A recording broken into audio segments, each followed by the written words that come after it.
Hello and welcome back.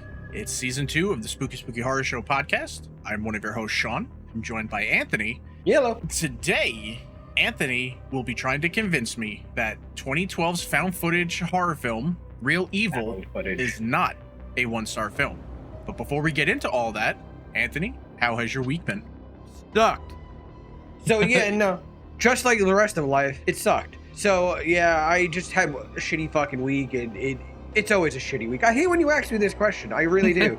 By Sunday, by Saturday, I'm completely fucking drained. I had work today, did fucking nothing. So yeah, by the time we have our podcast, my whole life and life force is drained from me from working dead end fucking jobs. It sucks. This week hasn't been great either. I will be discussing that at a later date. Done. Yeah, this week hasn't been great. Hopefully it's a little bit better. It gets a little bit better coming down the pipeline. Downright sunlight. Nice to see you again. Anari God, Downright always a pleasure. Anari's the best, man. He's been here for so long for us. Yeah. Okay, I mean, I guess we can just jump into some production facts, because I can't imagine there's much. Yeah, I don't. Well, don't act like it's terrible. It's not terrible. This is a film. Okay, so the past. Okay, that's not what I wanted though. I wanted this, and then okay. Yeah, see, there's two different fucking. See, that's what got me with the thumbnails. There's two different fucking thumbnails. Yeah. And you go to click on one, and it's not. There's actually another one called Specters, or just Spectre. And you're like looking at it, and it's like a Chinese or a Japanese movie that has something to do with like a kid that knows a tsunami is coming. Like, not the film we're watching right now. Yep, it's one of the things that I fucking hate. Usually, it's distributors, I think, that'll change names so that it's like, oh, it'll sell better by using this name and stuff. And it's like, I'm pretty sure the original name of it is Real Evil. Real Evil. Like, okay. Yeah, but on Tubi, it was Spectre. But if you go, and honestly, Specters, Tubi's pretty fucking badass. Yeah, and then if you went to like Amazon, like Prime Video, it was Real Evil. So it's on multiple platforms right now under two separate names. Make up your fucking mind, people. It doesn't make any sense. But yeah, so I'm looking. So this I have at 6 pages. 6 pages, Jesus! What did you fucking watch? Well, not the same thing I watched. More shit happened in this than the last 2 movies. The Final Project, Chupacabra Territory, and the Mothman tapes. Those are the last 3 films, and all of those had like 8 to 10 pages. So it's crazy that this movie has less pages to explain everything that's going on, and yet more shit happened. That's wild to me. But we got one more movie for the after this for the season. And then we gotta close pick up new movies. But okay, so production facts. Real Evil, or Specters, depending on where you watch it, directed by Danny Draven from the screenplay by Shane Bitterling and Draven, runs about 118 minutes. A fair amount of nudity. Yeah. Definitely helps. Not an over dramatic amount, but enough for it to be like, I can continue watching. So 2 scenes made sense for the nudity. The other one was just like, it's a really attractive woman, so we'll figure out down the line what one you're talking about. Yeah, okay. That works. The director, Draven, is an accomplished and award-winning filmmaker. He's produced 79 films and directed 22. He also wrote The Filmmaker's Book of the Dead, a guide to making horror movies, which I have one of them. And there is a second one. That's pretty cool. This is how to make your own. Yeah, because there's this one, The Filmmaker's Book of the Dead, how to make your own heart-racing horror film. And then there's also The Filmmaker's Book of the Dead, A Mortal's Guide to Making Horror Movies. This one is like this color, and then that other one is green. It's like the red is swapped out with green. I've been trying to find that one, but the books originally retailed for $40. They currently sell for like 150. Fuck that. Yep, that's how I'm like, nope, I will wait till I find it someplace else. To lie. The film stars Jessica Morris, Jeffrey Adler, and I believe his name is Kaiwi Lyman. Or well, I got a Kyler at my fucking job that confused the shit out of me with his fucking name. So like, I'm gonna guess that's probably the person's actual name. Yeah, because I know Kai is Kai, but then it's Kaiwi, so maybe Kaiwi. So I'll go with Kaiwi Lyman, who is the Thor wannabe in this film. The Thor wannabe. So now I know exactly who the hell you're talking about. Yep. They are a plucky documentary crew that has been hired to shoot a BTS behind the scenes documentary. There you go. I was gonna say you might want to reiterate how you gotta say that one, because you made it sound like it's something it's not. Well, yeah, well, because it's BTS, but for the film, and then they go and decide to shoot their own thing. Yeah. And yeah, but you want to get into some spoilers, or you want to spoilers? Oh well, my blind take. It's the blind take we do after that. For me, with no spoilers. Coming in, honestly, like I said, the thumbnails made it look really like a shitty fucking movie, but it wasn't as bad as it was, to be honest. Isn't it crazy? It's crazy that all the other films that we've watched had like these dope, scary looking thumbnails, and the movies were dog shit. Like fucking something my fucking kid can make, like in Gary's Mod. And the movie is leaps and bounds better. So like, I don't know. It's maybe weird. The marketing just wasn't there. But I honestly, when watching it isn't bad enough for me to be like, what the fuck? We've watched many of them throughout this whole second season. This one was like, I'm not like, I had to watch it again today because it's been 2 weeks. So I was like, I'm not dreading it. Like, I'm really not. I said to the wife, I'm like, I'm really not vested. She's like, if you're not vested into it, how are you gonna remember it? I'm like, I don't need to remember it in that fashion. I need to just remember the details of the movie. I just need if to it's so know what's happening. You know, if I was vested, I would be like really into it. Like fucking, what's his name? What's Jack or whatever it was from that one fucking movie? I want the shirts of. Like, you know, I was really invested into that. Fuck, what is his name? Shit, I was just, where the fuck is my mouse? Andy Baker. Andy Baker, like that one. I actually really like that one. So yeah, I think that's like one of the only good films we had this season. And the best part about it, it's on Tubi, so it's free. Yeah. Well, anytime you're not spending any money on these types of movies, it's even better. A lot of the films that we pick are going to be like free watches because we want other people to watch them with us. So yeah, and I don't want spending money on that, you know. Yeah, and the second season's been the shitty movies, so yeah, I don't want us to knowingly be watching shitty movies and be like, hey, you should go watch this and spend like $4 on it. I'd feel bad. Yeah. But yeah, it's a movie. It had good nudity. It's a movie, yeah. And it's one of those like the movies that we watched previously. We're like, you know what? Honestly, we're not much for like, hey, let's gratuitous nudity. just throw titties in there for no reason. Yeah. But this is one of them that we were like, you know what? We need it. It worked. Yeah, like this is a movie that without nudity it would have been fine. Boring. No, it would have been boring. Stuff happened. Nudity like shook it up a little bit. I feel there was so many like dead spots. No. There was enough stuff happening that we'll get into. We'll get into some spoilers.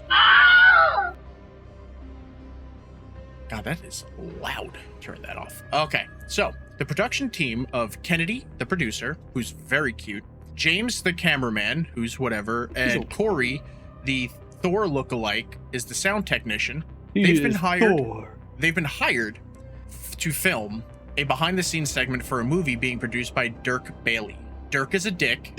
He's a dick. He's a fucking douchebag. And Corey, the second he sees the hot receptionist, immediately is trying to seduce her. Immediately.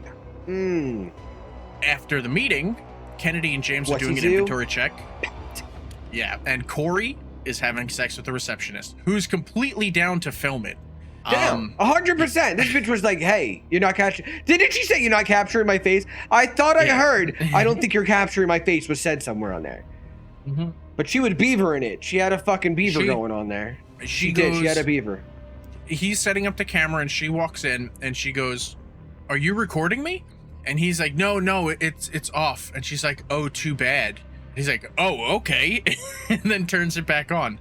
I do feel that the scene went on a little bit too long. Little bit too long, because when you're trying to watch it and you have a child, sound travels. So it's like, hey, didn't know this was gonna happen. When are you gonna stop? That's done why, yet. That's why I watched it Not in done my yet. office with my headphones. Yeah, I'm like, this is a lot longer than I'm in the living room. People are walking by. I'm like, this isn't good on surround sound.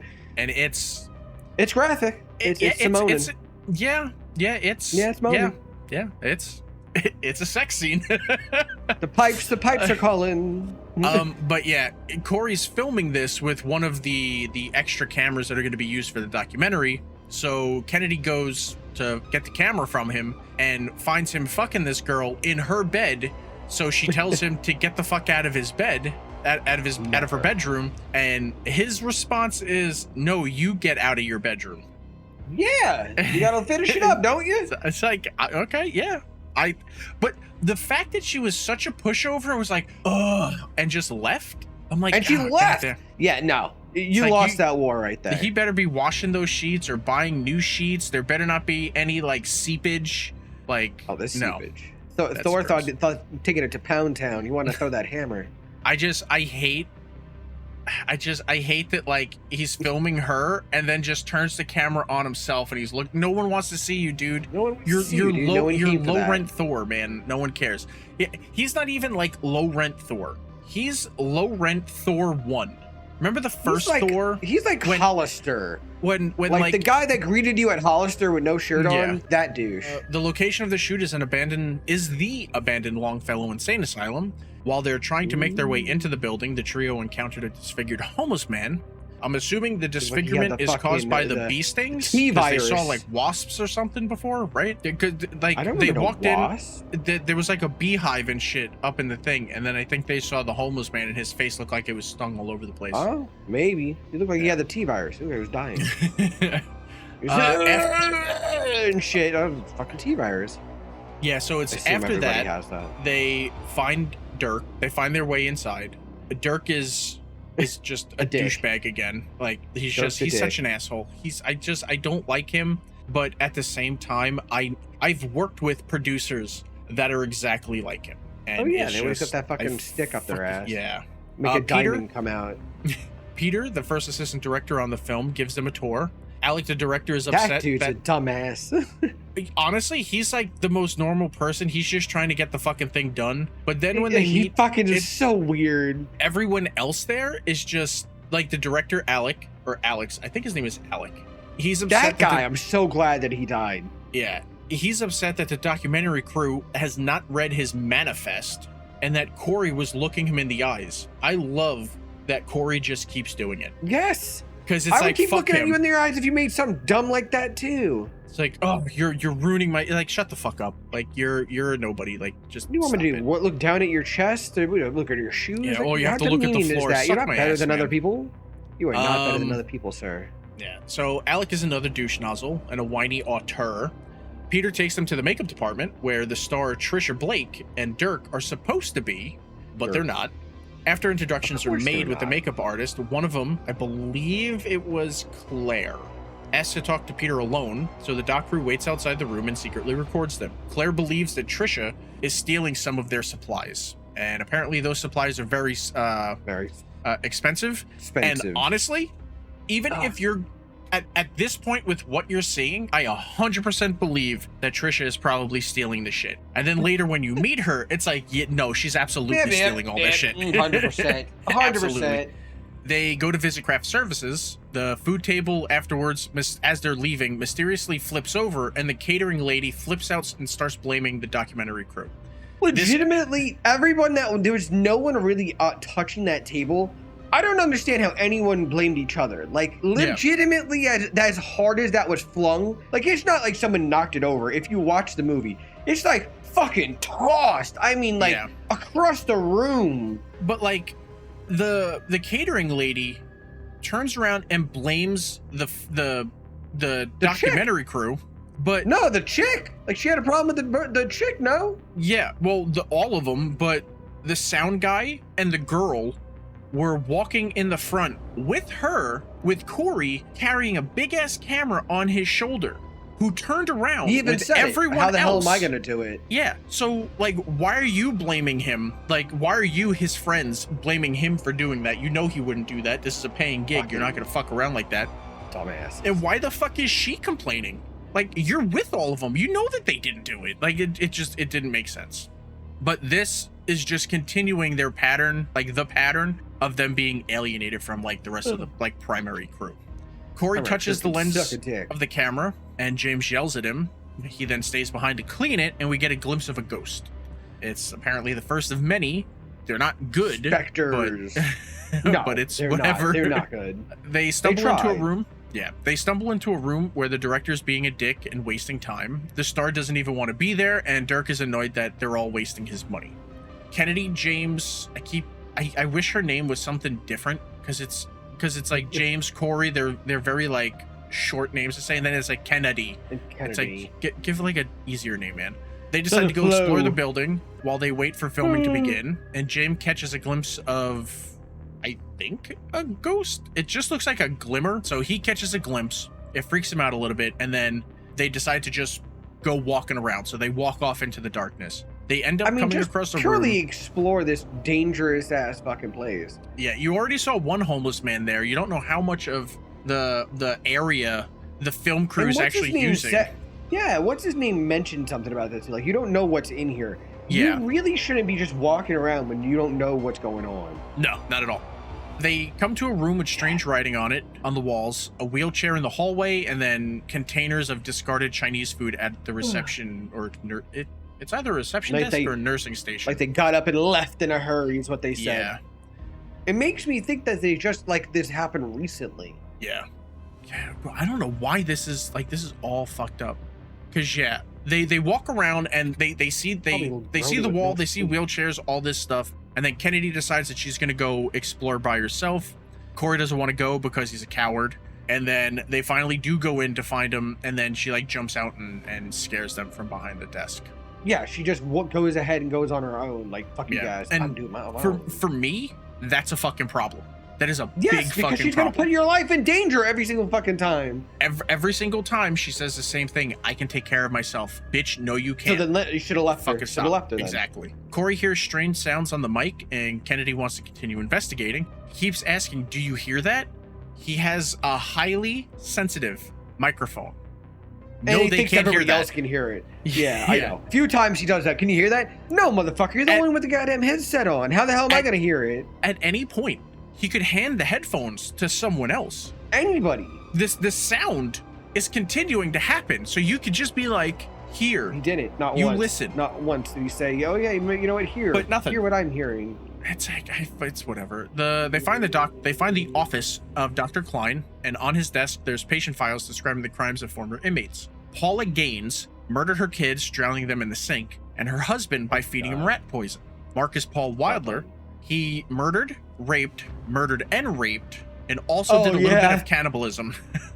They continue exploring the area and wonder if the main crew is playing a prank on them by staging paranormal activity and strange noises and like the flickering lights. So stupid to say. Yeah. Like they're gonna waste all that time and money to do that. Yeah. Why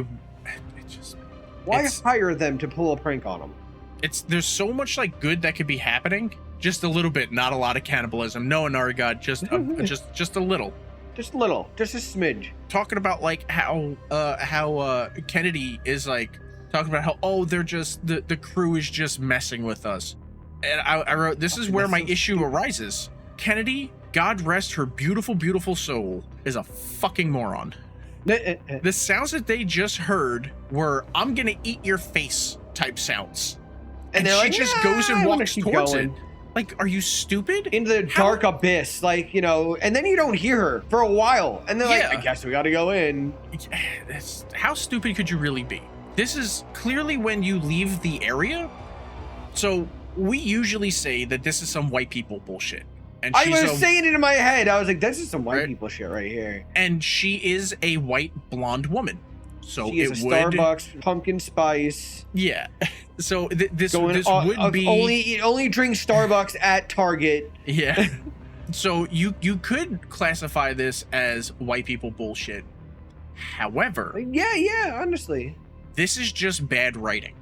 because later all of this whole season's had bad writing. Yeah. There's so much that could be fixed with just a good trip. Yeah, but it's like later they would have had more of a reason to have to keep exploring.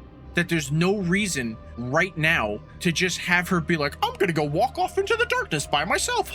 There's no reason for it. Yeah, you're right. Reasons would have popped up later. Yeah. So it's just, I don't know. Like they kind of jumped the gun more or less. Yeah. I personally, and I guess you're in the same camp as me, would have just left her. Yes, like, I would have left her. I would have sat there. I would have been like, oh well, I guess I'll meet you back here then. I don't know what to tell you. Just sit in the wheelchair doing fucking wheelies. We'll just wait here until you come back. But yeah, when they go looking for her, I can't understand why the camera angle's so low. It looks like the camera guy got too tired carrying the camera on his shoulders, so he just like. Oh yeah, no, I noticed that too. It was like, why is the camera? It looks like it's being dragged on the ground. So I was like, I don't know. They find her and yell at her to stop running off on her own in an abandoned asylum. Her only response is, I can take care of myself now. And that's always the dying last word to somebody. Sunlight, please don't be mad at me. All right. I am not being sexist. I am not being misogynistic. But there's no fucking way she can take care of herself. In this situation, they said it. She's 85 pounds soaking wet. Yeah, she's a small little girl. Like she's like very thin. They said that. Like why are you running off? You're like the smallest person in the group. Yeah, it's not really a factor of she's not strong enough. Just size wise in the real world, she's very small. It's like she weighs all of 90 pounds. So her skinny ass limbs look like they could break with a gentle gust of wind. Okay. Get a big fucking burly dude. If I, a 6'1" person, crazy person, comes running at her in the dark while she's alone, and I slam her up against the wall, there's nothing she can do. Nothing. 100%. It's use your brain. You don't go walking off. It's just how that works. Buddy system. Yeah. No, writing was worse than the Chupacabra film. Like, they did a Skyrim learning alchemy. They took some ingredients, bits and fragments of many cryptids and critters, and then mixed it all together. Yeah, at least this was just like, it's a haunted asylum. It's very generic and by the book, which is fine.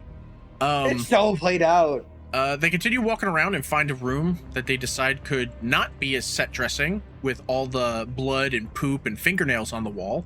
And with that, they decide to leave. They touch it. They touch the fucking writing. I'm like, that is so gross. That's blood and poopy. Yeah, like who does this? I'm not touching any of that shit. I'm sorry, man. This is why we say this is some white people shit. Because I'm sorry. Yeah, no. I mean, this is dumb. All you need is one black dude in the group, and he's like, no, no, I'm not going. Voice of reason. Like, did you see what movie? Grave Encounters yet? I don't think I'll say no, but I think I have. I think I put it on. I don't remember. It was another one of those found footage. They're a ghost hunting group, but everything's like fake. Like they know it's fake, but then they go to a place and it's real. The black dude in the group was like, no, I'm not going there. And all the white people were like, no, come on, let's go. And he's like, no, I'm not going. No, I'm good. I've seen this played out before, and I learned my lessons. But this I don't need to die woman to figure this out. That like steps wrong and like she'll just shatter a fucking hip. She's like, I can take care of myself. I'm gonna walk into the darkness. It's like, whatever, man. They decide to leave, but then it sounds like a moaning woman, and that stops them, as it would probably stop anyone. If it sounds like someone's having an orgasm. Fucking psycho place. They make their way to the morgue. Kennedy hears a sound. The sound guy doesn't. Naturally. Why doesn't he hear the sound? Could it be that the sound guy isn't wearing his fucking headphones? His fucking earphones. Yeah, he did it for the majority of it. Dude, it's so fucking annoying because he's carrying the microphone. Like the microphone is on. That's how they keep hearing these sounds. But like he should be having the headphones on because with the microphone, you're picking up the ambient sounds, which is giving you the ghost sounds, and you can still hear everyone else talking. So there's no reason for the sound guy to not either have the headphones on his head or like this, where he could still hear stuff. Yeah, so you can at least say something. There's no reason whatsoever. He's so masterful at his skill that he doesn't need to do that. He can hear it without it on. Where are we? Maybe he has a spidey sense. Maybe. They decide to set up a pair of stationary cameras to record the basement while they are on set. Now, they just stated that the cameras were in the trunk, and they would have to go get them because I think it was... And then magically they had them. I think it was James that said, if I go back up there, I'm not coming back down here. Oh, yeah. 100%. And I fully agreed. It immediately cuts to them setting up the cameras. So what you're telling me is they found their way out after being lost back to their car by the film set, walking past the film crew, all the cameras, all of them, picked up their stuff, then walked back, went all the way back past everyone, made their way through that fucking labyrinth of a hospital, and then set up these cameras. Did you not double check your script to just make sure that like stupid shit like this isn't like caught? Like, why wouldn't you have your cameras? The camera guy should have a bag that has extra batteries like for his camera and the other things. He's made more movies later on in his career. This was toward the beginning. It's a margin for error. Okay. Also, they're setting up a GoPro camera. Why is there a stupid overlay on the GoPro camera? I saw that too, and it made no sense to me why you'd need that overlay. Every fucking time they do cameras in these fucking movies and they throw those fucking overlays on, it drives me up a goddamn fucking wall. There is no reason for these fucking overlays on the cameras. We get it. They're carrying a camera. Whoop-de-doo. If a camera is up on the top of a fucking wall looking down at someone, we understand it's a fucking camera looking at them. You don't need to be like, oh, well, it's f-stop 2.8 and an ISO of 1200. Like, we don't need that. That's fucking stupid. After that, they go to set up the other camera, and they also spent, like, time explaining, well, this will be X camera 2. They're like, well, why don't we make it X camera 1? Well, it's like, well, this one's X camera 2 because it's further away. And then we'll set up X camera 1. It's like, we don't need this explanation. Just fucking set it up. No one needs that. Too much info. Like, what the fuck? So yeah, they go to set up the other camera, and when they leave the morgue, one of the cubbyhole doors opens, and then there's a sound. What is that called? In the morgue? Yeah. I would guess just a cadaver door? Yeah, okay. I mean, I prefer cubbyhole door, but whatever. Cubbyhole door, bro, it's not a child's fucking daycare. Like, I mean, it's a morgue. It's abandoned. A kid could play in it. Oh god. I've always wanted to do a ghost hunt where they in a hospital. No, like in a hospital, and hire a kid to hide in one of those. No, it just do a whole spirit box session inside one of those cubby holes. Just lay down inside and just record everything that's like happening. Because everyone that ever goes into those places like, oh god, it's so scary, I don't know what to do. I feel like I would take a nap. I would just set the fucking the voice recorder down and just record the stuff and take a nap. Like, this is what I'm doing for the night. I'm tired. You guys come back to get me in like an hour? What'd you hear? I don't know, man. Probably snoring. I don't know. So okay, so then they cadaver locker. Okay. So yeah, so now they're setting up the next camera. This one isn't a GoPro camera. This looks more like it's an actual infrared, probably like a hunting camera, like one of those like infrared night vision cameras you'd set up. Camera? Yeah, like you would have it set up for like while hunting and shit. Yeah, wild game camera. This is when, while they're setting that up, like once they finish setting it up, Dirk and Peter come by and Dirk more than Peter angrily reprimands them. Do you have any idea how much money I'm wasting? They are the BTS crew. Their job is to walk around and film something. Yeah, that's it. Granted, they did get pretty far away from everybody, but if you're stupid bitch of a fucking actress is like, I'm gonna go wait in my fucking trailer while your director's like, the lighting that I approved isn't good. Oh, I need 3 hours to try to figure out how I fucking want. Oh my god, I'm an auteur. Oh, like, what are they gonna do? What is there for them to film? They're gonna fucking walk around. And then Peter hands him a radio because he forgot to give him a radio. I thought that he was gonna hand them the manifesto that the fucking director wrote. That's like, don't look at me in the eye, don't blah blah. The manifest, whatever. Yeah, fucking moron. So they leave and go back to set, and right after they leave, a ghostly apparition walks across the hall. During filming, They're finally filming the very first shot of the day. Of the whole movie. It's the very first shot. So they've been walking around. How far into the movie are you now that they just now started filming? I think us as viewers are probably like 35, maybe 45 minutes into the film. And them like in the 13, film, I think. It's now nighttime. They went early in the morning and now it's dark. So they're just now setting up the first shot. That's how fucking stupid all this is. That is ridiculous. Yeah, so this is the point that I wanted to bring up. So Dirk is yelling at them for wasting his money, but their job is to just walk around and film stuff. And the rest of the crew is telling them to get the fuck out. So they can't film any of that stuff. And then the person that you're paying the most money, the director and the fucking main star, are just dicking around, not fucking doing anything.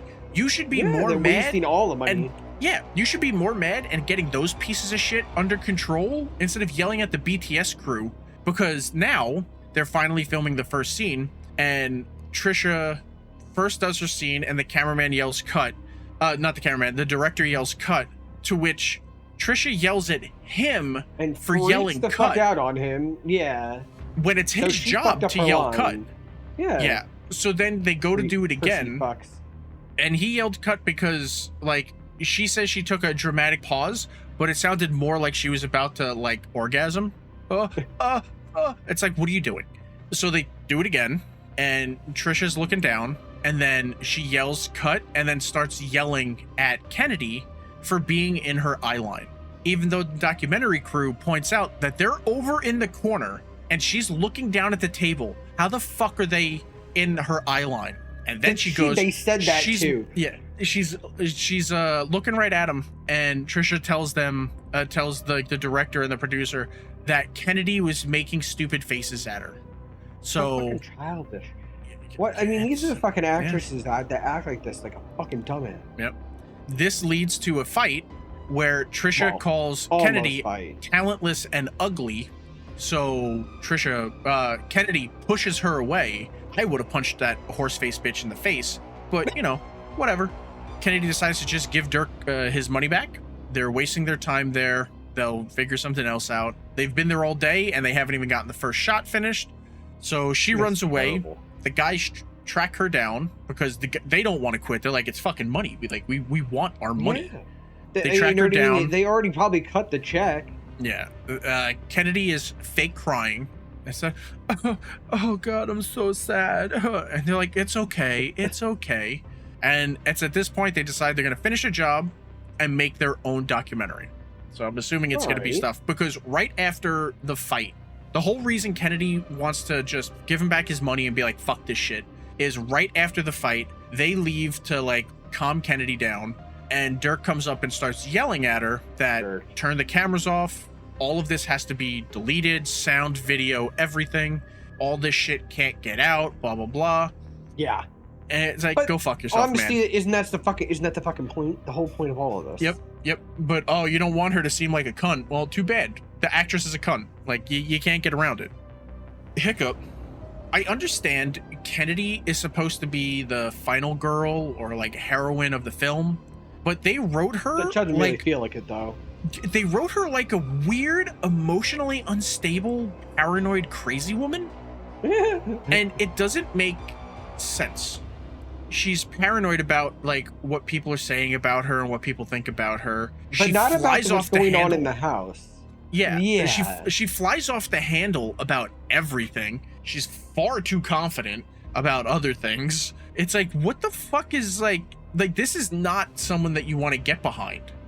On one of the basement cameras, Alec is drawn into a room by something unseen while trying to smoke a cigarette as Dr. Klein and a patient speed walk towards the camera. Cigarettes. The crew is being called on the radio, but it's all choppy and broken up, so they decide to head back.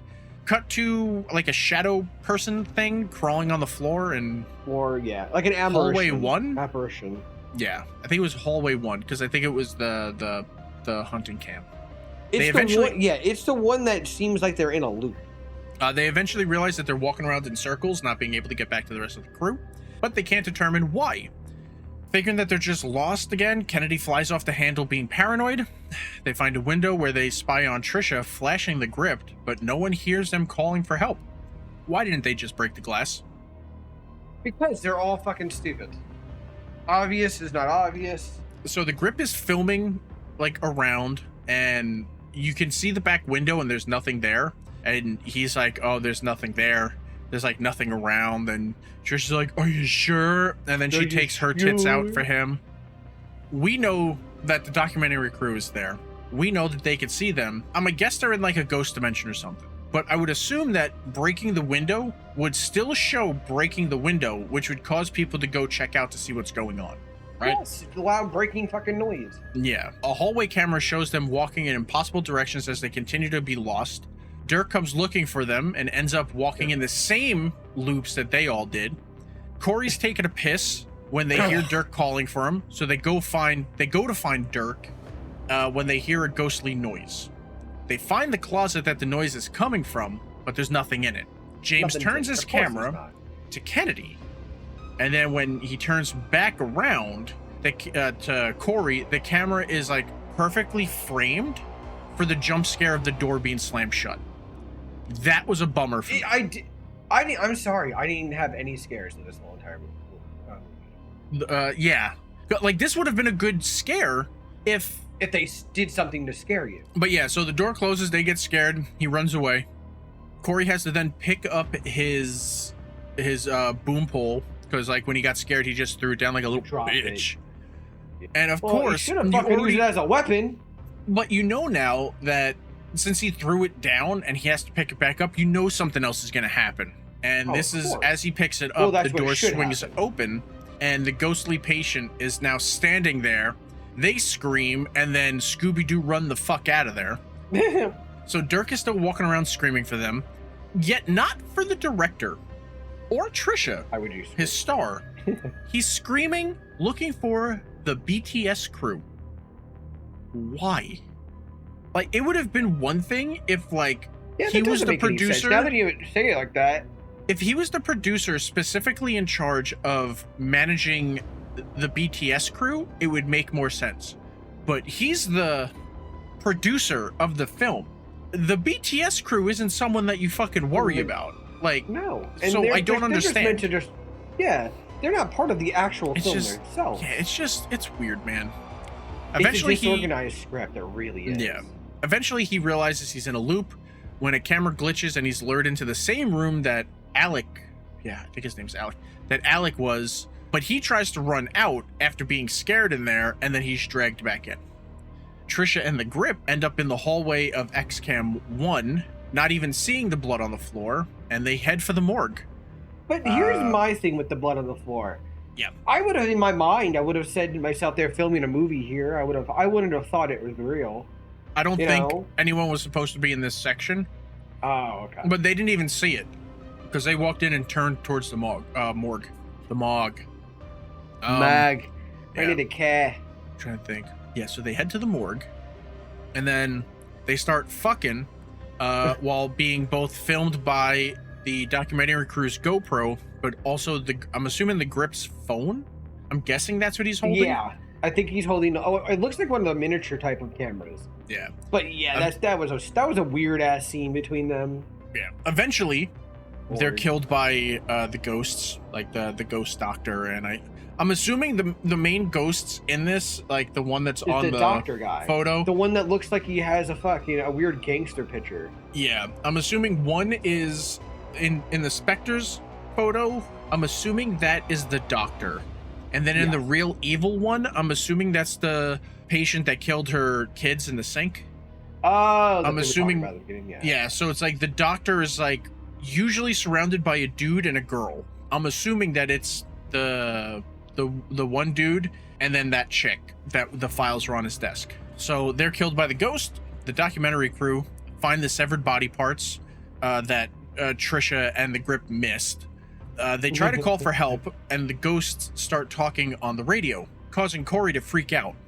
He starts saying that it's EVP, and James is like, what's an EVP? He's like, electronic voice phenomena. Ghost voices. I'm like, ghost voice? What the fuck? When did he suddenly become like a paranormal detection like person? Like, this isn't something that's like oh, well, he's a sound tech, so he knows EVPs. No. Yeah, that's not something you know every day. Yeah, there's at no point in this film have you ever established that he's a ghost hunter, that he would like know this stuff. So then to suddenly have him start dropping the terminology at the end is just fucking stupid. It's so fucking dumb. Or when all this shit was happening in the first place. Where was your caution in the wind? Yeah, well, the entire time, like, you're recording and you're getting like weird like speaking voices in areas that there is nobody. You got nothing. And now when you hear people talking that could clearly be the people, you're like, oh, it's an EVP. It's like, it just didn't make sense. The radio says die, and then they run away. A ghost appears at the camera. Doesn't matter. They don't even see the ghost. They find Trisha and the grip on the autopsy table, and Alec with his head cut open in another room. They like hear a noise and they look, and I believe it's the poopy. The bloody poopy. Oh, the fucking that crap ass room. Yeah. That had all the fucking handcuffs and shit on the wall. Yeah. So when they find him there, Corey runs away crying that he can't do this, and he disappears. They eventually really stay with your team. You know what I mean? Like, I know, right? Fuck, bro. They eventually find his sound people bag. When you leave the group. Stay with the group. Always. Never run unless everyone else is running too. That's another. I'm a firm believer in that one. If someone starts running, just fucking run in that direction. Yeah. They eventually find his sound bag, and they start to hear more sounds. Wait, what the hell? Yeah, no. So, okay, wait, hold on. No. So Alec wasn't found yet. They found them on the autopsy table. Corey runs away crying. Yeah, that's what happens. So they go into the morgue. They find Corey and they find Trisha and the grip cut open. Corey runs away. They follow him. And when they get to it, he's like, I can't do this, blah, blah, blah.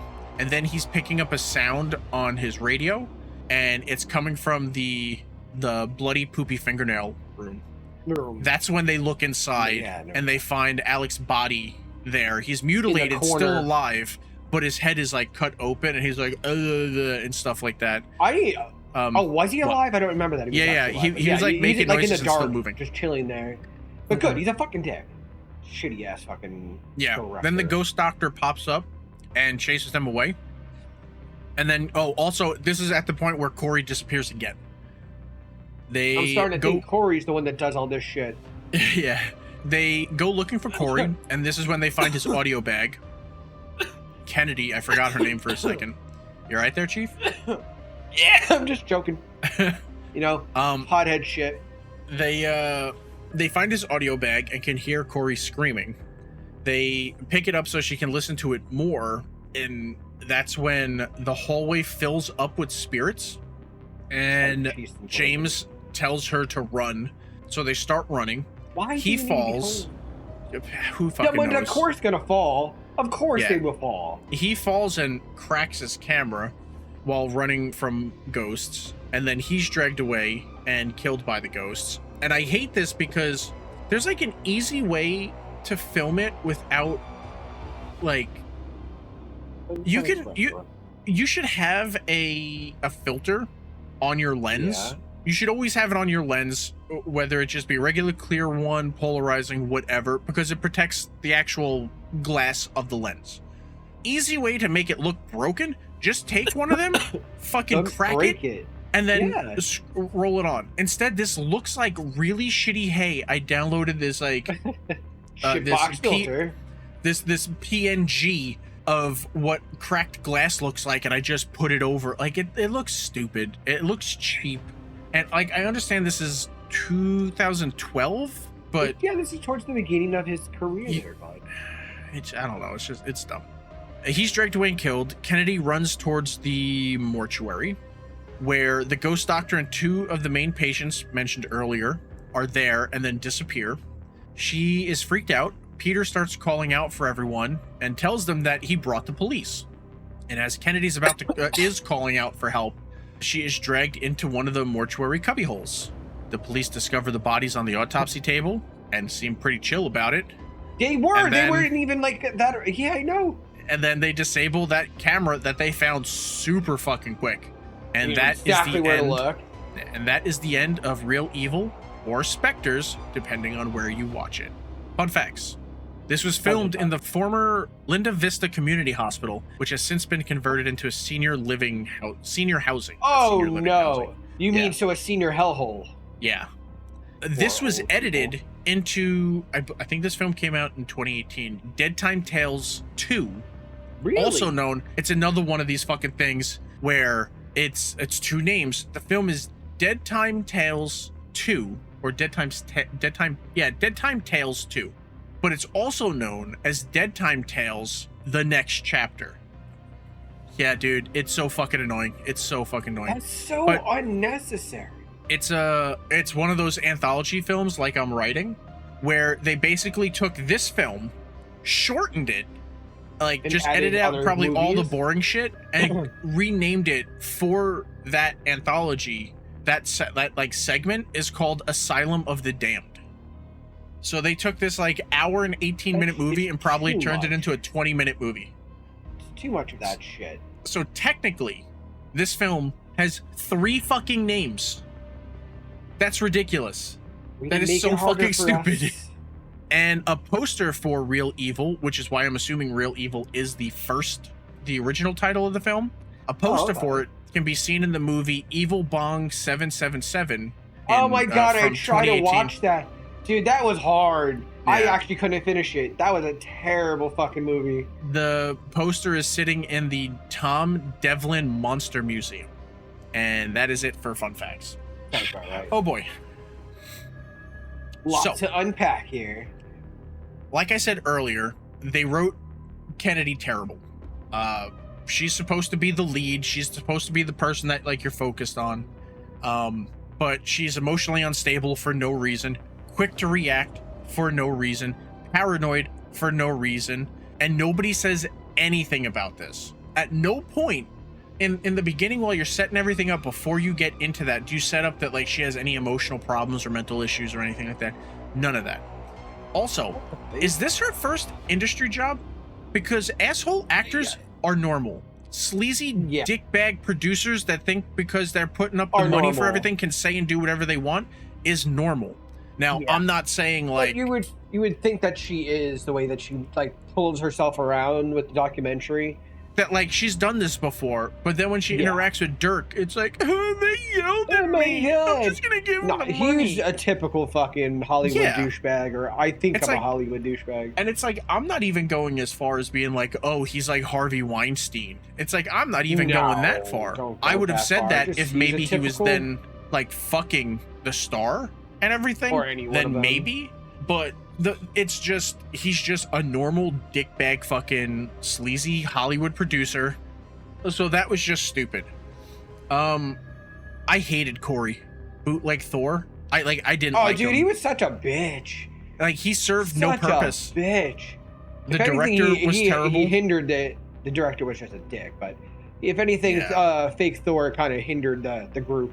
Yeah, I found none of the actors likable. That's what I meant by I had nothing vested in it. Yeah, like I think the only actor that was likable was probably the makeup artist. She was the only normal one. She was the only one that was like, "Hey, can I talk to you in private?" And he was like, Peter was like, "Yeah, sure," and told him to go away. But at the same time, like, the film isn't bad. I feel like the script probably needed 2 more passes. Yeah, tweaking to clean up some stuff, because and shortened some of it. Well, I mean, it's an hour and 18 minutes. It's not that long. I mean, I think fucking but I mean, the scene wise, there's a bunch of scenes that you could have shortened. You gotten the point across. Yeah, they're stuck in a place, they don't know where they're going. Okay, shorten that. Give us more other scenes. One of the things I was trying to do was look up Dead Time Tales 2, so I can watch to see like what exactly they cut out. Guess what? You can't fucking find it anywhere. It's nowhere because it's not available. Not available in your region. So I turned on a VPN and I went cycling through like all different regions. It's available fucking nowhere. How are you gonna make something and then not? You know what? Hold on. Because it sucks. I am gonna look to see if it's up on YouTube. Every time I type it into, it brings up George A. Romero Presents Dead Time Stories, which I don't think it's not the same thing. I said the same thing when you showed me the picture of the book. I was like, Romero has something that sounds very similar to that. Because I grew up on Romero fan, so I was like, wait a minute, that sounds familiar. But it's not. It's like, the book is different. At the same time, it's the same company. It's Film Rise. That's weird. Could they have collaborated? Maybe. I'm cycling through the Film Rise production company has a YouTube channel and it's up there. Oh wow. I don't know if this is the right one because they put this up 3 years ago. This is volume 2, but yeah, if it's definitely not that movie. There's no fucking way that this film company is just putting up their films on YouTube for free. Well, maybe they're doing that with a link going to some other sites. Publicity nowadays, sometimes they do that. They'll put up, a movie or two. One of the movies they made stars Morgan Freeman. And it's up that here. Ain't up for free. That ain't up for free. It is. That's odd. Teacher of the Year. That's a main AAA actor right there. That's gonna need to be paid. Yeah, no, I clicked on it and it's there. That's terrible. So what is it? We see, honestly, in our guide, I don't think we have a theme just yet for next season. Yeah, we haven't concreted that down. If you have any ideas, post that shit in the spooky horror show Discord for stuff. I know I wanted to do a full season of Texas Chainsaw Massacre. A full season? What do you mean? Every one of the Texas Chainsaw Massacre movies. I want to do a full season. My wife will be fucking kill me. That would work. I want to do a full season of the Bad Ben films. Bad Ben. Never seen them. I was gonna watch them the other day. Yeah, you should. It's whatever. Jackie hates every single fucking movie that's like that. She Bad Ben. Well, that are just like all these films that we're watching. She fucking hates them.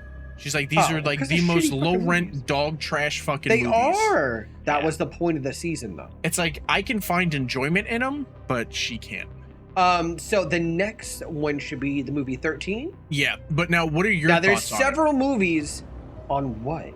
The movie 13? No. On this. Like, what are your thoughts on this? Oh, on this movie? I would graciously say 3. I would give him a 3. Only because I was entertained. They knew the outline they needed to hit, all the points. Yeah. For it to be a found footage film. They got the nudity where the nudity was supposed to be. You got your suspense. You got really shitty fucking script. I could stretch them out to a 3. I really would. So I mean, I watched it again willingly, unlike the other ones where I would told you flat out, I don't really want to do this. So one of the things I didn't bring up. So we talked about the titties in the beginning when Corey is having sex. I've seen The Breed, I think. Yeah, is The Breed the one with Jensen Ackles? Which one was that? I think I've seen The Breed. Hey, what's up, kitty? But what you doing, yeah, so we talked about the nudity with the big-breasted assistant in the beginning. The hot secretary. We talked about the dumbass horse-faced actress person showing her titties. Yeah. We didn't talk about the other big-breasted woman on. Oh, you mean the cadaver woman?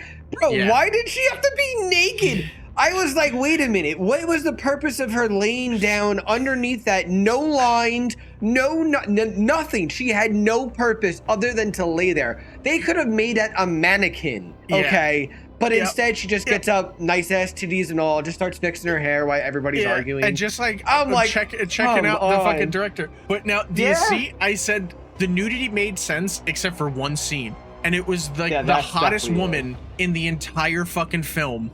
She just sits up, giant breasts just like out, and she's just like looking. The fact that like, it's like, okay, so Trisha, they cut to her boobs every so often. It's like, whatever.